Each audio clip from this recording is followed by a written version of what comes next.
Hello दोस्तों, मेरे channel पर आपका स्वागत है। दोस्तों आज हम बात करेंगे दोस्तों जो अनुच्छेद है उनके बारे में बात करते हैं दोस्तों। ठीक है, जो भी जितने भी अनुच्छेद बनेंगे अपने उनके बारे में बात करूँगा।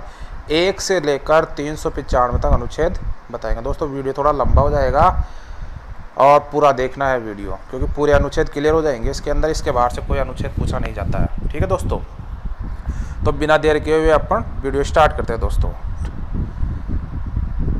देखो दोस्तों, सबसे पहले बात करते हैं कुछ अनुच्छेद के बारे में। बेसिक सा बता देता हूँ कि वर्तमान में 444 अनुच्छेद, 12 अनुसूची और 25 भाग है। अध्याय कितने हैं? 25। भाग को अध्याय बोलते हैं। ठीक है दोस्तों, भाग को अध्याय बोला जाता है। और मूल संविधान में 395 अनुच्छेद थे, 22 भाग थे, 8 अनुसूचियाँ थी मूल संविधान के अंदर। ठीक है दोस्तों, मूल संविधान में 395 अनुच्छेद, 22 भाग, 8 अनुसूचियाँ थी। और भारत का संविधान था 26 नवंबर 1949 को पारित हुआ था, 26 जनवरी 1950 से प्रभावी हुआ था। ठीक है दोस्तों, अंबेडकर जी को भारत का जो संविधान है, संविधान का फाइनल ड्राफ्ट तैयार करने में 2 वर्ष 11 माह 18 दिन का समय लगा था। इसके बाद में दोस्तों आगे बात करते हैं। फाइनल ड्राफ्ट किसने तैयार किया? डॉक्टर भीमराव अंबेडकर जी ने। और जो संविधान को लिखा किसने था, राइट किसने किया था? श्याम बिहारी रायजादा ने। ध्यान रखना दोस्तों। ठीक है, इसके बाद में दोस्तों संविधान के कुछ अनुच्छेद के बारे में बात करते हैं। 1 से लेकर 395 तक अनुच्छेद दिए हुए अपने पास में। दोस्तों सबसे पहला अनुच्छेद के बारे में बात करते हैं। अनुच्छेद 1। अनुच्छेद 1 क्या है दोस्तों? अनुच्छेद 1 में लिखा हुआ है संघ का नाम और राज्य क्षेत्र। अनुच्छेद 2 में नए राज्यों का प्रवेश या स्थापना, नए राज्य बना सकते। ठीक है, नए राज्य की स्थापना कर सकते। अनुच्छेद 3 में राज्यों का निर्माण तथा सीमाओं या नामों में परिवर्तन, किसी भी राज्य को बना सकते हैं, सीमा में परिवर्तन कर सकते हैं, नया नाम ला सकते हैं। अनुच्छेद 4 के अंदर लिखा हुआ है पहली अनुसूची व चौथी अनुसूची के संशोधन के बारे में लिखा हुआ है। अनुच्छेद 5 में लिखा हुआ है संविधान के प्रारंभ पर नागरिकता। अनुच्छेद 6 में भारत आने वाले व्यक्तियों को नागरिकता। अनुच्छेद 6 के अंदर है पाकिस्तान जाने वाले को नागरिकता, यानी यहाँ से कोई पाकिस्तान चला जाए उसको नागरिकता। ठीक है, अनुच्छेद 8 के अंदर दे रखा है भारत के बाहर रहने वाले व्यक्तियों को नागरिकता। अनुच्छेद 9 के अंदर दे रखा है विदेशी राज्य की नागरिकता लेने पर नागरिकता का न होना। अनुच्छेद 10 में दे रखा है नागरिकता के अधिकारों का बना रहना। अनुच्छेद 11 के अंदर दे रखा है संसद द्वारा नागरिकता के लिए कानून का विनियमन। अनुच्छेद 12 में दे रखा है राज्य की परिभाषा दे रखी है। अनुच्छेद 13 में दे रखा है मूल अधिकारों को असंगत करने वाली विधियों के बारे में। ठीक है दोस्तों, अनुच्छेद 14 के अंदर दे रखा है विधि के समक्ष समानता। अनुच्छेद 15 में दे रखा है धर्म, जाति, लिंग पर भेद का प्रतिशोध। अनुच्छेद 16 के अंदर दे रखा है लोक नियोजन में अवसर की समानता। अनुच्छेद 17 में दे रखा है अस्पृश्यता का अंत, बहुत बार प्रश्न आ चुका है तो। अनुच्छेद 18 में दे रखा उपाधियों का अंत। अनुच्छेद 19 में दे रखा वाक की स्वतंत्रता, बोलने की स्वतंत्रता। अनुच्छेद 20 में दे रखा अपराधों के दोष सिद्ध के संबंध में संरक्षण। अनुच्छेद 21 में दे रखा है प्राण और दैहिक स्वतंत्रता। अनुच्छेद 21 के अंदर दे रखा 6 से 14 वर्ष के बच्चों को शिक्षा का अधिकार। अनुच्छेद 22 के अंदर दे रखा कुछ दशाओं में गिरफ्तारी से संरक्षण। अनुच्छेद 23 में दे रखा मानव के दुर्व्यवहार और बाल श्रम। अनुच्छेद 24 में दे रखा है कारखानों में बालक का नियोजन का प्रतिशत। अनुच्छेद 25 में दे रखा धर्म का आचरण तथा प्रचार की स्वतंत्रता। अनुच्छेद 26 में दे रखा धार्मिक कार्यों के प्रबंध की स्वतंत्रता। अनुच्छेद 27 में दे रखा किसी विशिष्ट धर्म की अभिवृद्धि के लिए करों के संदाय के बारे में स्वतंत्रता। अनुच्छेद 29 में दे रखा है दोस्तों अल्पसंख्यक वर्गों के हितों का संरक्षण। अनुच्छेद 30 में दे रखा है शिक्षा संस्थानों की स्थापना और प्रशासन करने का अल्पसंख्यक वर्गों का अधिकार। अनुच्छेद 32 में दे रखा अधिकारों को परिवर्तित कराने के लिए उपचार। अनुच्छेद 36 में दे रखी है राज्य की परिभाषा। अनुच्छेद 39 के अंदर दे रखा है 39 के अंदर निःशुल्क विधिक सहायता प्राप्त करने का अधिकार। अनुच्छेद 40 में दे रखा है ग्राम पंचायतों का संगठन। अनुच्छेद 48 में दे रखा है कृषि और पशुपालन संगठन। अनुच्छेद 48 के में दे रखा है पर्यावरण, वन और वन्य जीवों की रक्षा करना। अनुच्छेद 49 में दे रखा है राष्ट्रीय स्मारकों, स्थानों, वस्तुओं का संरक्षण करना। अनुच्छेद 50 में दे रखा है कार्यपालिका से न्यायपालिका का पृथक्करण। अनुच्छेद 51 में दे रखा है अंतर्राष्ट्रीय शांति और सुरक्षा। अनुच्छेद 51 क में दे रखे हैं मूल कर्तव्य के बारे में, भारत के नागरिक के मूल कर्तव्य क्या है। अनुच्छेद 52 में दे रखा है भारत का राष्ट्रपति, इसके बारे में। अनुच्छेद 53 में दे रखा है संघ की कार्यपालिका शक्तियां। अनुच्छेद 54 राष्ट्रपति का निर्वाचन। अनुच्छेद 55 राष्ट्रपति के निर्वाचन की रीति। अनुच्छेद 56 राष्ट्रपति की पदावधि। अनुच्छेद 57 पुनर्निर्वाचन के लिए पात्रता। अनुच्छेद 58 में दे रखा है राष्ट्रपति निर्वाचित होने के लिए योग्यताएं। अनुच्छेद 59 में दे रखा है राष्ट्रपति पद के लिए शर्तें। अनुच्छेद 60 में राष्ट्रपति की शपथ। अनुच्छेद 61 में राष्ट्रपति पर महाभियोग चलाने की प्रक्रिया। अनुच्छेद 62 में दे रखा है राष्ट्रपति पद पर व्यक्ति को भरने के लिए निर्वाचन का समय और रीतियों के बारे में। अनुच्छेद 63 भारत का उपराष्ट्रपति के बारे में दे रखा है। अनुच्छेद 64 में उपराष्ट्रपति का राज्यसभा का पदेन सभापति होना। अनुच्छेद 65 में दे रखा है राष्ट्रपति के पद की रिक्ति पर उपराष्ट्रपति के कार्य। अनुच्छेद 66 में उपराष्ट्रपति का निर्वाचन। अनुच्छेद 67 में दे रखा है उपराष्ट्रपति की पदावधि। अनुच्छेद 68 में दे रखा है उपराष्ट्रपति के पद को रिक्त भरने के लिए निर्वाचन। अनुच्छेद 69 में दे रखा है उपराष्ट्रपति द्वारा शपथ। अनुच्छेद 70 में दे रखा है अन्य अकस्मात में राष्ट्रपति के कर्तव्यों का निर्वहन। अनुच्छेद 71 में दे रखा है राष्ट्रपति और उपराष्ट्रपति के निर्वाचन संबंधी विषय के बारे में। अनुच्छेद 72 में दे रखा है समाधान, दोस्तों वेरी इंपॉर्टेंट है, समाधान के बारे में। अनुच्छेद 72 में। अनुच्छेद 73 में दे रखा है संघ की कार्यपालिका शक्ति का विस्तार। अनुच्छेद 74 में दे रखा है राष्ट्रपति को सलाह देने के लिए मंत्रिपरिषद। अनुच्छेद 75 में मंत्रियों के बारे में उपबंध।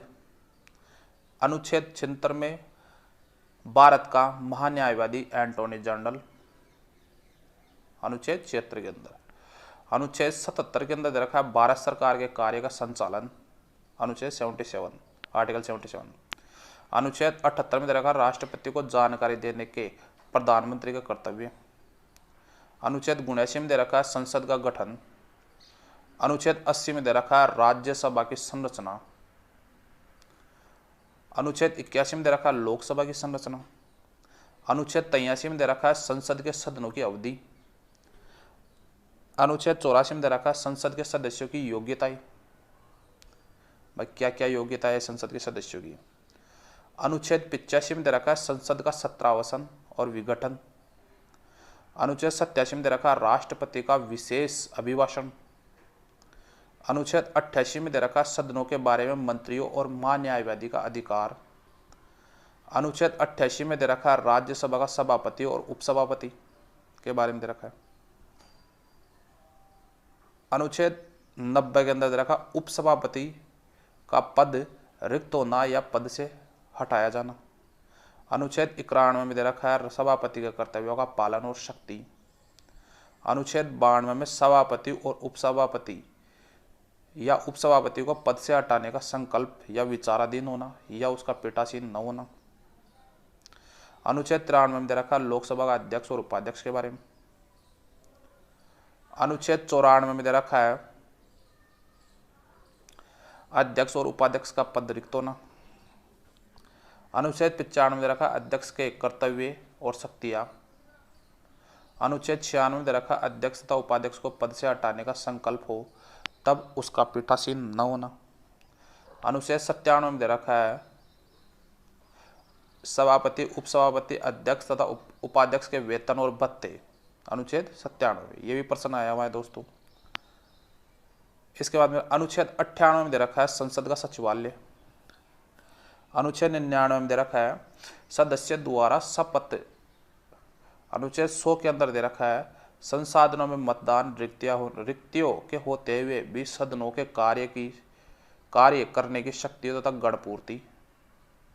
गण पूर्ति। अनुच्छेद 108 में दे रखा है कुछ दशाओं में दोनों सदनों की संयुक्त बैठक। अनुच्छेद 109 धन विधेयक के संबंध में विशेष प्रक्रिया। अनुच्छेद 110 धन विधेयक की परिभाषा।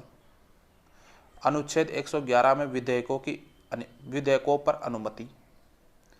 अनुच्छेद 112 वार्षिक वित्तीय विवरण। अनुच्छेद 118 प्रक्रिया के नियम के बारे में। अनुच्छेद 120 संसद में प्रयोग की जाने वाली भाषा लैंग्वेज। अनुच्छेद 123 में संसद में विश्रांति काल में राष्ट्रपति की अध्यादेश शक्ति। अनुच्छेद 124 में उच्चतम न्यायालय की स्थापना और गठन। अनुच्छेद 125 न्यायाधीशों का वेतन। अनुच्छेद 126 कार्य मुख्य न्यायमूर्ति की नियुक्ति।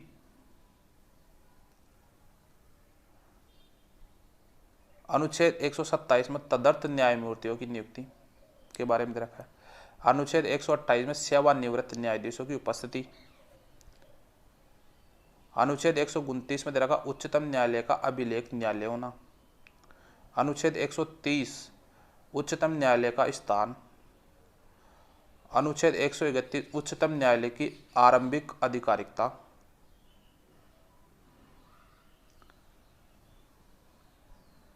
अनुच्छेद 137 में निर्णय तथा आदेशों का पुनरावलोकन।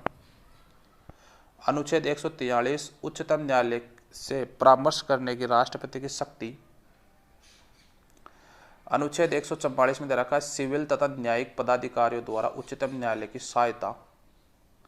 अनुच्छेद 148 में भारत का नियंत्रक महालेखा परीक्षक के बारे में दे रखा है। अनुच्छेद 149 में दे रखा नियंत्रण महालेखा परीक्षक के कर्तव्य की शक्तियां। अनुच्छेद 150 में संघ के राज्यों के लेखन का प्रारूप। अनुच्छेद 153 राज्यों के राज्यपाल। अनुच्छेद 154 राज्य की कार्यपालिका शक्ति। अनुच्छेद 155 राज्यपाल की नियुक्ति का जो भी प्रोसेस होता है वो कैसे होता है। अनुच्छेद 156 राज्यपाल की पदावधि। अनुच्छेद 157 राज्यपाल की नियुक्ति होने की योग्यताएं। अनुच्छेद 158 राज्यपाल के पद के लिए शर्तें। अनुच्छेद 159 राज्यपाल द्वारा शपथ या प्रतिज्ञान शपथ लेना। अनुच्छेद 163 राज्यपाल को सलाह देने के लिए मंत्रिपरिषद। अनुच्छेद 164 मंत्रियों के बारे में अन्य उपबंध। अनुच्छेद 165 राज्य का महाधिवक्ता। अनुच्छेद 166 राज्य सरकार का संचालन।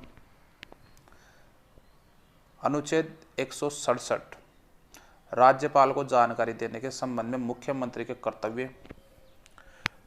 अनुच्छेद 168 राज्य के विधानमंडल का गठन। अनुच्छेद 170 विधानसभाओं की संरचना।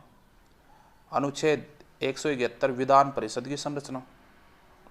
ये दोनों इंपॉर्टेंट है दोस्तों, ध्यान रखना है।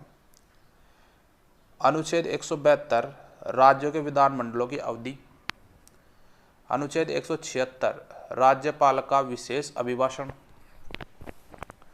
अनुच्छेद 177 सदनों के बारे में मंत्रियों और महाधिवक्ता के अधिकार। अनुच्छेद 178 विधानसभा का अध्यक्ष और उपाध्यक्ष के बारे में दे रखा है। अनुच्छेद 179 179 अध्यक्ष और उपाध्यक्ष का पद से रिक्त होना या पद से हटाया जाना। अनुच्छेद 180 अध्यक्ष के पदों के कार्य व शक्ति के बारे में दे रखा है। अनुच्छेद 181 अध्यक्ष उपाध्यक्ष को पद से हटाने का कोई संकल्प पारित होने पर उसका पीठासीन होना। अनुच्छेद 182 में विधान परिषद का सभापति उपसभापति के बारे में दे रखा है। अनुच्छेद 183 में सभापति तथा उपसभापति का पद रिक्त होना या पद त्याग करना या पद से हटाया जाना। अनुच्छेद 184 में दे रखा है सभापति के पद के कर्तव्यों का पालन व शक्ति। अनुच्छेद 185 में दे रखा है सभापति उपसभापति को पद से हटाए जाने का संकल्प विचाराधीन होने पर पीठासीन न होना। अनुच्छेद 186 के अंदर दे रखा है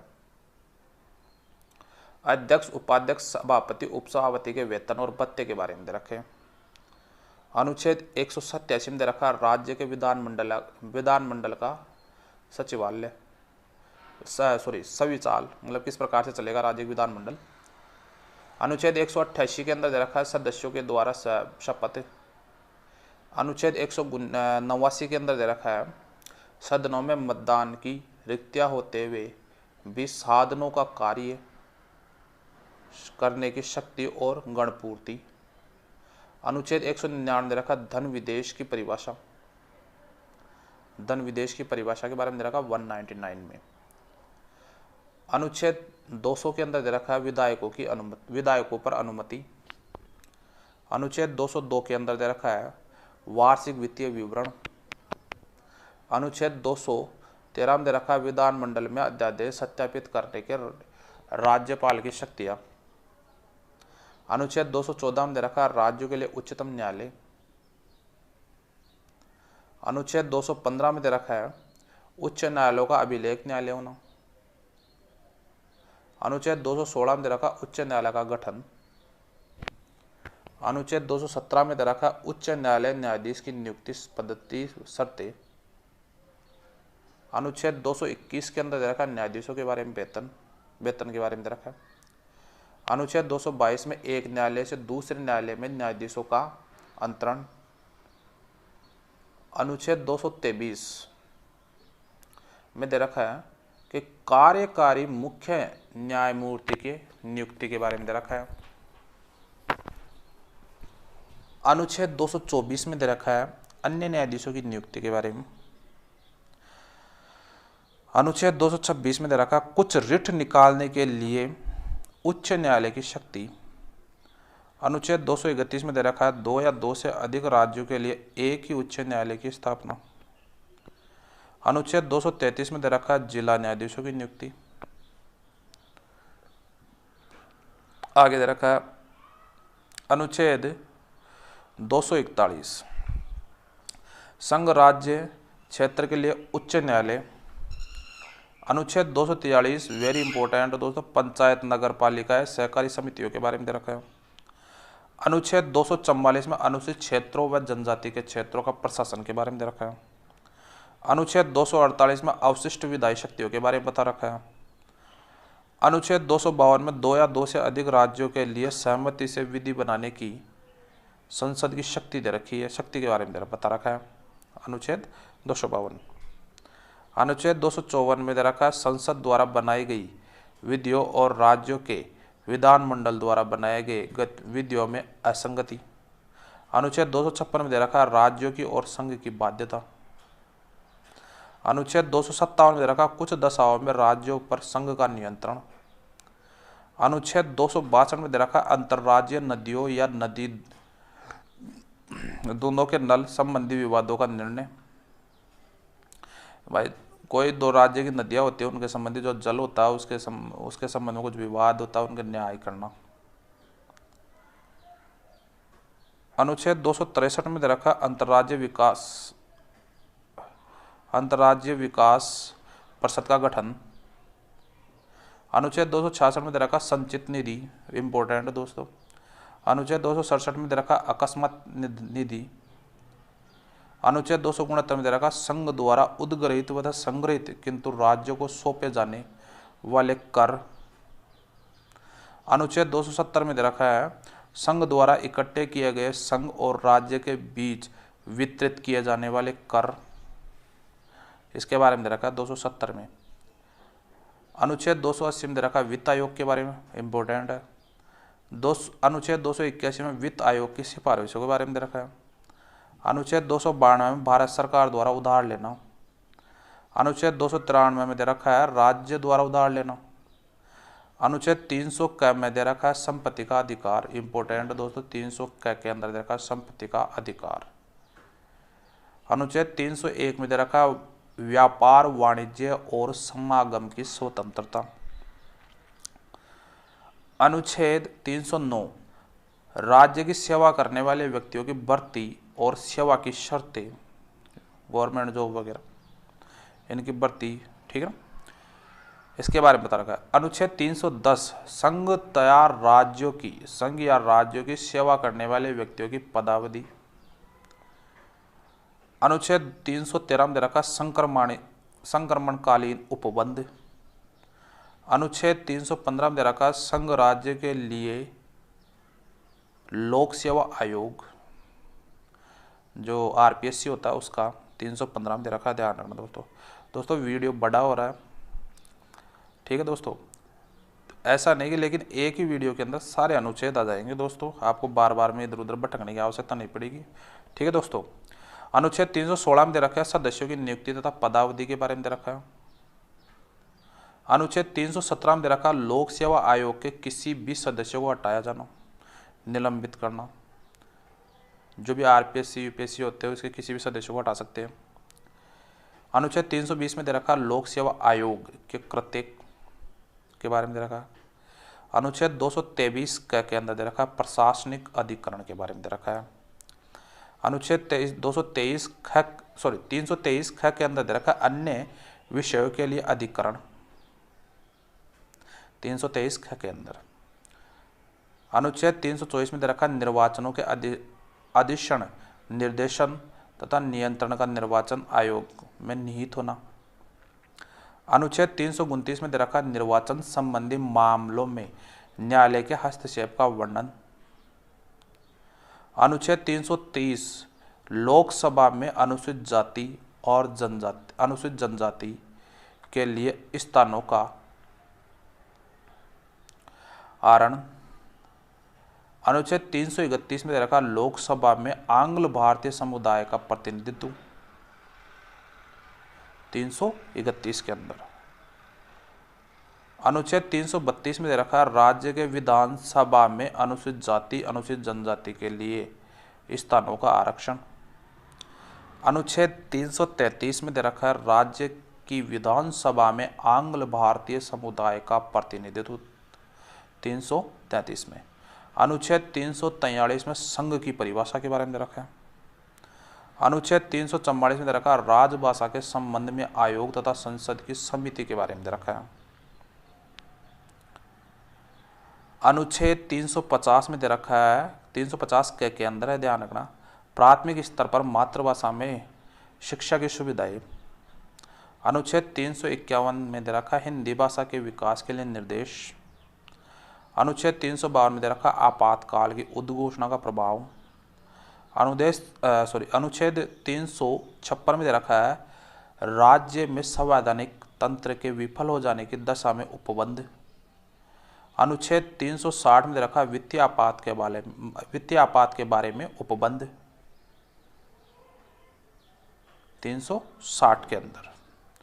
अनुच्छेद 368 में दे रखा है संविधान का संशोधन करने की संसद की शक्ति और उसकी प्रक्रिया। अनुच्छेद 370 में दे रखा जम्मू कश्मीर राज्य के संबंध में अस्थायी प्रस्ताव, जिसमें अभी हाल ही में कुछ चेंजिंग कर दिया गया है 370 में।